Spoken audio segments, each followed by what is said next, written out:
चलिए hello students, good evening. Start करते हुए देखो, हम लोग का कल आपको लिमिट्स का हम लोग रिवीजन शुरुआत किए हैं। पहले हम लोग 11 का कुछ क्वेश्चन रिवाइज कर ले, तब आगे बढ़ते हुए कल आपको हम 0/0 फॉर्म ऐसे याद दिला दिए थे। अब आगे बढ़ते हैं इन्फिनिटी बाय इन्फिनिटी फॉर्म।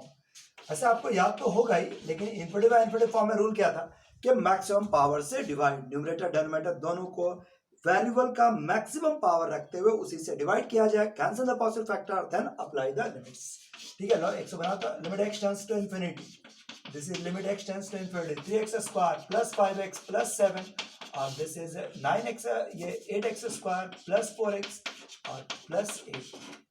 आराम से आप क्या कीजिएगा, x स्क्वायर से डिवाइड कीजिए, cancel the positive factor, apply the limits, आराम से बन जाएगा। लेकिन अब थोड़ा जंप, अब डायरेक्ट जंप, जैसे मैक्सिमम पावर तुम्हारे पास कितना है, x स्क्वायर का 3 और x स्क्वायर का 8। सो कोफिशिएंट ध्यान रखते हुए आंसर क्या लिख सकते हैं, सीधे 3/8। आंसर 3/8। मतलब सेक्शन 2 पहुंचने के बाद थोड़ा सा तुमको जल्दी दिखाना ही पड़ेगा। ठीक है, रूल में तुम्हारे पास क्या बोल रहे हैं कि अगर इन्फिनिटी बाय इन्फिनिटी फॉर्म रहा तो न्यूमरेटर डिनोमिनेटर में वेरिएबल का पावर देख लेना, यानी डिग्री देख लेना। अगर न्यूमरेटर का डिग्री ज्यादा तो डिनोमिनेटर, ठीक है, तो आंसर इन्फिनिटी। डिनोमिनेटर ज्यादा तो आंसर 0, और अगर दोनों बराबर तो ratio of the coefficients of the maximum power. ठीक, बस जैसे अगर मान लो यही क्वेश्चन में रहता 8x क्यूब या 7x क्यूब, तब क्या होता है, तो देख रहे ऊपर में मैक्सिमम पावर x स्क्वायर, नीचे में मैक्सिमम पावर x क्यूब, नीचे का डिग्री ज्यादा तो आंसर क्या हो गया, 0। ठीक है, बस तो आप इसको डायरेक्टली यूज कर लेना, समय बचेगा। 7x cube plus 5x square plus 1 और 4x स्क्वायर क्यूब। ठीक है, बस ये आपका 4x और प्लस 7 प्लस 9x स्क्वायर, बोलो क्या आंसर हो जाएगा। तो मैक्सिमम पावर कितना है, ऊपर में x क्यूब नीचे x स्क्वायर है, सो आंसर इज इंफिनिटी। लेकिन यही चीज अगर रहता, ठीक है, माइनस ये आपका -9x क्यूब या प्लस 9x क्यूब, तब आंसर क्या रहता है, तो आंसर है 7/9। माइनस तो -9x 7/9 आता। तो आप इसको ध्यान रखते हुए बना लीजिए। ठीक है, फायदा उठाइए, जल्दी जल्दी थोड़ा कैलकुलेशन करिएगा तो काम कर जाएगा। इसमें कोई सीरीज रहा तो पहले सीरीज का सम निकालते हुए आंसर निकाल लीजिएगा। जैसे एक क्वेश्चन आता है, ये limit x tends to infinity, देख लो limit x tends to infinity, ठीक है, a minus 2x square plus 7x और प्लस 2 और 3, ठीक है, और ये हो गया आपका 3x स्क्वायर प्लस 9x और प्लस 2। पूछेगा कि for find the value of a का वो मान निकालिए so that this should be 0। a का वो मान निकाले ताकि इसका मान 0 के बराबर हो। ठीक, बस a का वो मान निकाले जिसका मान 0। अगर तुम सोचो नहीं समझो तो क्या करेगा, तुरंत इसका आंसर क्या लिखेगा, a माइनस 2/3 बराबर 0। ठीक, बस a minus 2/3 is equal to 0, इस तरह से आंसर आएगा। ठीक, बस और अगर थोड़ा सा चीज में अगर तुम्हारे पास थोड़ा कंट्रोल में आएगा तो तुम्हारे पास क्या है कि 0 होने के लिए जरूरी है कि ऊपर का कोफिशिएंट कम होना चाहिए, तो कम होने के लिए this factor should be 0। So a minus 2 is equal to 0, a बराबर 2, तो 10 सेकंड बच गया, तो उस से आपको सेकंड बचाना होगा। ठीक, बस कहीं पर ये क्वेश्चन देखो, ऐसा वाला क्वेश्चन आता है, इसमें छोटा सा क्वेश्चन तुम्हारे पास दिखाते हुए चले। देखो अगर तुम्हारे पास ये देगा limit x tends to infinity, this is a plus 3x square plus a plus b x plus 7 ठीक है, और 5x प्लस 9। अब तुमसे ये कहा जाए कि अगर इसका वैल्यू 0 है, then find a and b, a और b का मान निकालें। If this is infinity, this is 0, find a and b। ठीक है, तो कांसेप्ट क्या है तुम्हारे पास, तुरंत याद करें, इन्फिनिटी बाय इन्फिनिटी फॉर्म है। इसका आंसर 0 तभी आ सकता है जब न्यूमरेटर का डिग्री डिनोमिनेटर से कम हो। न्यूमरेटर का डिग्री डिनोमिनेटर से कम हो, तो डिनोमिनेटर में कितना डिग्री है, 1, ऊपर में कितना होना चाहिए, 0, तब ना ऊपर में अगर x का कोई टर्म रह गया तो कभी इन्फिनिटी माने 0 आ ही नहीं सकता। तो उसके लिए क्या जरूरत होगा कि ये वाला x स्क्वायर का टर्म ना रहे और x का टर्म नहीं, और इसको नहीं रहने के लिए क्या होगा, तो a प्लस 3 बराबर 0 और a प्लस b बराबर 0। क्या आपको बात समझ में आ रहा है, देखो क्या बोले, आंसर कितना दिया है, 0। ये तभी संभव है ना जब न्यूमरेटर का डिग्री डिनोमिनेटर के डिग्री से कम हो।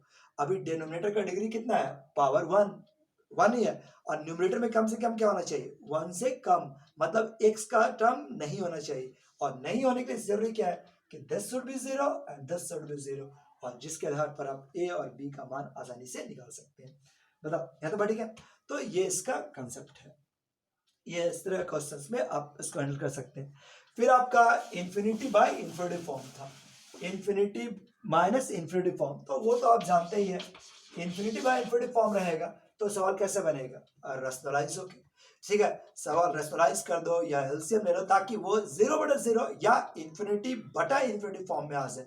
नहीं आता है? जैसे ये वाला question, limit x tends to infinity, limit x tends to infinity, root under x square अब प्लस 3x और माइनस एक्स। तो आपको तो कल ही बना दिए थे होमवर्क के लिए, अब बना भी दिए होंगे आराम से। इसको क्या होगा, रैशनलाइज करोगे तो रैशनलाइज करोगे तो एक्स स्क्वायर आएगा, एक्स स्क्वायर प्लस 3x आया। पर जितना जंप कर सकते करो, ये और ये कैंसिल, x से आप मैक्सिमम पावर इसमें x, इसमें पावर कितना है 1 और 1 2, यानी कि आंसर इज 3/2। नहीं समझ आया? तो यहाँ पर x का कोफिशिएंट 3, यहाँ पर x का कोफिशिएंट, ये रूट के अंदर है, बाहर निकल x से बचेगा, तो यहाँ पर x स्क्वायर का कोफिशिएंट कितना है 1 और यहाँ भी 1, तो 1 + 1 मिलाकर 2। So final answer is 3/2। इस तरह सवाल बना लीजिएगा, ठीक है। इसके बाद आपका एक फॉर्म है 1 to the power infinity form, अड़ेगा 1 to the power infinity form, ये भी बहुत काम का है 1 to the power infinity form. अब तुमको उस समय जैसे बताए होंगे, देखो ये मान लो ऐसा क्वेश्चन रहा, limit x tends to a, fx का पावर gx, उसको छोड़ दो, ऐसा बना लो, थोड़ा सा साइड में बच जाएगा। इसको लिख सकते हैं क्या, e to the power limit x tends to a, ये ले आना, लिमिट ऊपर रखो, नीचे रखो, बाएं रखो, दाएं रखो, ना लिखो, सब चलेगा। ये gx पहले पावर में ही, gx पहले, और इनटू में हो गया fx - 1, ठीक है। gx into fx - 1, जो 12 बताया वही तो गलत नहीं था, वो यही चीज है, उसको शॉर्ट में हो गया। दिस इज gx fx - 1, जैसे limit x tends to 0, 1 + 5x whole to the power 3/x है। तो हम क्या बता रहे हैं, रूट एंड पावर में लिमिट x टेंड्स टू 0 तो लिखाएगा ही, 3/x पहले और अंदर में 1 + 5x - 1, ये 1 कट गया, सो क्या आ जाएगा, लिमिट x टेंड्स टू 0, ठीक है, x भी कट जाएगा, पावर क्या हो जाएगा 15, यानी answer is e to the power 15। बन जाए बस, चलो कलम उठाते हैं, एक बार जल्दी से तो बनाता। 1 का पावर इन्फिनिटी है तो अब आराम से इस फॉर्म पर लगा देना, क्वेश्चन दिक्कत नहीं करेगा। अड़ी बस लो इसको बना, limit x tends to 0, limit x tends to 0, cos πx, और ये बार तुम्हारे पास क्या हो गया, दिस इज 1/10 स्क्वायर πx, ठीक है। लो बना, फॉर्म चेक कर लो, अगर 1 का पावर इन्फिनिटी है तो वही फॉर्म से बना देना, नहीं है तो देखा जाएगा, लेकिन इसको आप बना दो, cos πx पावर में 1/10 स्क्वायर πx। चेक करो फॉर्म कितना हो गया, cos 0 का मान 1, ये 1/0 यानी infinity, 1 to the power infinity form है। देखने में अलग जैसा लगता है ना, तब भी कोई फर्क नहीं पड़ता, रूल वही है ना, आप 1/10 स्क्वायर πx पहले आएगा, और ये हो गया दिस इज cos πx - 1, ठीक है। लिमिट नीचे लिखो ऊपर लिखो, अंतर नहीं पड़ता, लिमिट तो कंडीशन है, ठीक है। 1/10 स्क्वायर πx, अब तो पहचान गया होगा, 1 - cos का formula, this is 2 sin square πx/2, ठीक है। ये आपका ऐसा, जो आगे डिवाइड और मल्टीप्लाई कर देना, जो आएगा सो आंसर कितना आ जाएगा जी, -1/2, सो e टू द पावर -1/2। तेज नहीं पढ़ा रहे हैं, एकदम जरूरी कितना किया जाए, इससे 10 गुना ज्यादा स्पीड में पकड़ना, और हम लोग पकड़ भी लेंगे, लेकिन आपके ऊपर डिपेंड करता है कि आप मूड में है कि नहीं। तो इसको बनाइए,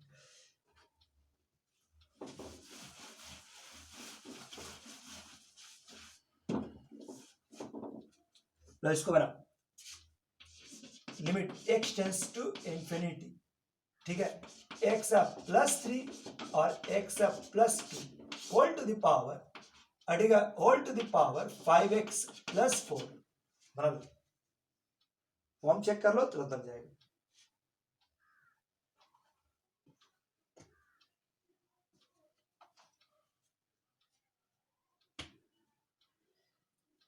चेक किया बैठ ले, अभी तक चेक ही नहीं हो रहा है, नहीं क्या लिखा होगा, इन्फिनिटी प्लस बटा 2, इन्फिनिटी बटा infinity, sir infinity by infinity form आ गई, अरे बेवकूफी से कर, थोड़ा सा दिमाग लगाओ, इन्फिनिटी बाय इन्फिनिटी फॉर्म को हैंडल करना जानता है ना, कि मैक्सिमम पावर से डिवाइड्स, सो तुम सोचो ये वास्तव में ये ना है, इसको मैक्सिमम पावर डिवाइड तो एक्स 1 + 3/x और 1 + 2/x। हम तो चेक क्या करा रहे हैं, 5x + 4, यानी अंदर में कितना आ गया, अंदर में इतना भी करने की जरूरत नहीं था, कॉफिशिएंट का रेशियो 1 और 1, यानी कि अंदर में 1 हो गया और ऊपर में infinity, 1 to the power infinity form था।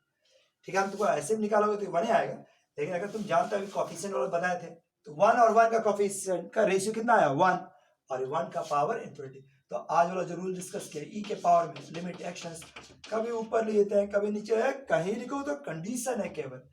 ठीक है, 5x + 4 पहले आया और अंदर में क्या आया, दिस इज x + 3 और x + 2 - 1। ठीक बात, अब इतना लिख के बना रहे हैं, अगर आपको जब कंपटीशन में बढ़ेगा तो ये वाला सीधे घट गया, इतना माइनस इतना, सो क्या बचा 1/x + 2। और अब पहचानो ये इन्फिनिटी बाय इन्फिनिटी फॉर्म है, कॉफिशिएंट का रेशियो यानी कि 5, so answer is e to the power 5। So आप चाहोगे तो बन सकता है। ठीक, बस थोड़ा सा तेजी लाने की जरूरत है, अरे ऐसा नहीं, इस तो बहुत छोटा चीज है, आप इससे भी ज्यादा तेज बना सकेंगे, लेकिन कोशिश कीजिएगा तब ना हम तो चल जाएगा। लो ये आपका 1 to the power infinity form है। अब एक फॉर्म आओ ये वाला 0 का पावर 0, इन्फिनिटी का पावर 0, ये वाला फॉर्म। जैसे अगर कहा जाए लिमिट x टेंड्स टू 0, अगर हमसे sin x power x, sin x का पावर x, क्या ये सवाल आपसे बन सकता है, sin x का पावर x। तो देखो ये वाला आप लॉग का प्रॉपर्टी जानते हैं ना, n को लिख सकते हैं e to the power log n base e, या दोनों जगह सेम रहता है तो log हट के n आ जाता है, सो आप इसको लिख सकते हैं n। ठीक है, sin x का power x, this is sin x का power x, so limit x tends to 0। ठीक है, आप इसी बात का फायदा ले लो, तो e to the power sin x का पावर x। ठीक है, ये e x पहले बोलो, इतना समझ रहे ना, x पहले चेक करोगे तो क्या आएगा 0, log 0 का मान क्या होता है, log 0 का मान ग्राफ नहीं आता है, अरे ग्राफ पढ़ने से फायदा क्या होगा, ये ना था log 0 का वैल्यू -इन्फिनिटी, तो 0 × -इन्फिनिटी का फॉर्म है, तब कैसे बनेगा, तो क्या हम x को लिख सकते हैं 1/x, संभालते जाओ। ठीक है, log x और बटा में 1/x, log sin x और बटा में 1/x। अब पहचानो, फिर से बताते हैं, sin 0 का मान 0, log 0 का मान -इन्फिनिटी और नीचे 1/0 इन्फिनिटी बटा इन्फिनिटी फॉर्म आ गया। अब आपको एल हॉस्पिटल बताएं, कल आपको हम उसका एक छोटा सा एग्जांपल भी भेजे थे, क्या आप समझे थे ना, अगर मैं 0/0 फॉर्म में हो या इन्फिनिटी बाय इन्फिनिटी फॉर्म में हो तो एल हॉस्पिटल रूल एप्लीकेबल। अगर मैं 0/0 फॉर्म में हो या इन्फिनिटी बाय इन्फिनिटी फॉर्म, यहां पर कौन सा है इन्फिनिटी बाय इन्फिनिटी फॉर्म, अब लगा दो लिमिट x टेंड्स टू 0। ठीक है, e के पावर में log sin x का डिफरेंशिएशन 1/sin x और sin x का हो गया cos x, दिस इज ऐसा, और नीचे हो गया -1/x²। ठीक है, बस तो ये हो गया नहीं 1/10x और ये 1/x², ऊपर ले लेते हैं, तो ऊपर ले लो तो क्या आ जाएगा, this is limit x tends to 0 e to the power, ये लो ऊपर लेगा फोर्थ टर्म ऊपर -x² और बटा में 10x, तो डिवाइड और मल्टीप्लाई कर दिए, इसका मान तो 1, ये और x कैंसिल, नीचे 1 हो गया ऊपर 0, सो e का पावर 0 और आंसर इज 1। तो ये आपका दोनों में जो भी फॉर्म कभी आ जाए तो इस तरह से इसको बनाने की कोशिश करना। ठीक है, इस तरह से इसको बनाने का कोशिश करो, ये 0/0 इन्फिनिटी उतना काम नहीं है, लेकिन तब भी कभी आ जाए तो आप घबराइएगा नहीं और इस तरह से इसको हैंडल कर सकते हैं। लीजिए ये आपका मैथ का ये फॉर्मेट समझ में आ रहा है बस। ठीक है, अब मैंने इन्फिनिटी सारा का सारा लिमिट्स का आपको कंसेप्ट हम दिखा दिए। ठीक है, अब कुछ स्पेशल टर्म्स हम लोग के पास आएगा, कुछ स्पेशल्स का टर्म्स हम लोग के पास आएगा जिसको हम लोग सैंडविच थ्योरम के नाम से जानते हैं, सैंडविच थ्योरम का या integration as a limit of sum के नाम से जानते हैं। ठीक है, उसको हम लोग धीरे धीरे करके पढ़ना शुरुआत करेंगे। ठीक है, अब यहाँ तक का टॉपिक के लिए इतने ही काफी है, आज इतने रहने दिया जाए। आज को जो हम आपको देंगे वर्क उसको एकदम कंप्लीट कीजिएगा पर डे, और 2 घंटा का टारगेट है कि एक वीडियो को कंप्लीट करने में आपको 2 घंटा लगता है, तो आप 2 घंटा के अंदर कंप्लीट कीजिए, समय बच जाए तो पीछे रिवीजन कीजिए। ठीक बात, नहीं बचा तो एक्स्ट्रा दीजिए उसको और कवर कीजिए, हर हालत में कवर करना है। 2 सब्जेक्ट संभाल जाए तो फिर 13 सब्जेक्ट में हम लोग धीरे धीरे डालेंगे, लेकिन पहले देख लेते हैं एक बार क्या पोजिशन है और कितना संभाल पा रहे हैं। ठीक है, देखो फिर से हम लोग बोले ये जो अपना सबका हम लोग का सपना जो देखे हैं वो छोटा नहीं है, एक बड़ा सपना है। आपको अगर सीरियसली पूरा कर रहा है तो पूरा काम से साथ दीजिए, आधा अधूरा नहीं, ये 12 नहीं कि आपको हम टोकेंगे, आप मत पढ़िए, आप अपना समझिएगा। लेकिन फिर आपको ना हम अपना बैच में कैरी ओवर करेंगे ना आपका कैरियर बनता है। तो हम सीधे हम बोलते कि 1 महीने के बाद जब हम लोग का फेस टू फेस वेट होगा, उस समय आपका एक टेस्ट रहेगा, उसमें हम आपको ये देखेंगे कि आप कितना कवर कर पाए, कितना कवर कर पाए। अगर आप कवर कर लिए तो हम लोग साथ कंटिन्यू कर रहे हैं, नहीं तो आपको हम ड्रॉप कर देंगे। ठीक, बस तो आपका पहला एम वो ये कि मई के लास्ट का पे आप मेरे साथ टिके रहे, टिक गए तो रिजल्ट हो जाएगा। देखते हैं आपका क्या विचार है। ठीक है, आज के लिए इतने काफी है। Thank you.